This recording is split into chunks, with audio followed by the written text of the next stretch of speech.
Yeah, and it's interesting the cultural piece. Mhm. We know that culture is important in an organization. We know creating the right culture and the right environment.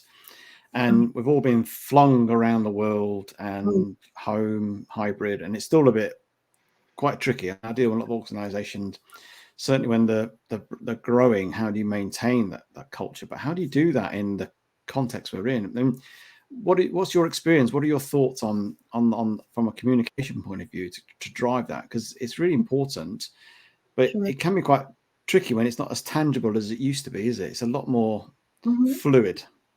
It is a lot more fluid, and I go back to the importance of listening. And Carrie said that earlier this morning, that there really needs to be a very personal, hands-on touch with what's going on in the organization. There needs to be a communication flow up to leaders, as well as that communication flow down. I think that we've had practice already in understanding the importance of and communicating the why. Another brilliant thought from, I think it was Carrie this morning, not just how we work, but why we work. The next generation of workers, they're expecting the why. They want to be part of it. They want to understand their part to the whole. So we should have Mm. already had some practice. But in terms overall of culture and the importance of communication, I think that we're at a disadvantage, but also we have a bit of an advantage with virtual. There was we need to also think about the channels in which we're communicating.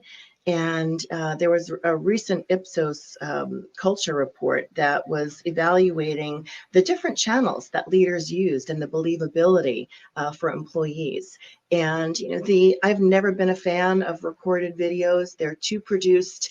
They're too stoic. They don't allow for engagement back and forth. And those are kind of viewed as less effective. I think that personal visits as best you can, small group chats, Zoom, as long as you're not firing 900 people over Zoom. uh, Yes. that's a big oopsie. But using that advantage of a little more informal ways of working, and making sure that there's just high, just like a customer service environment, it's high touch.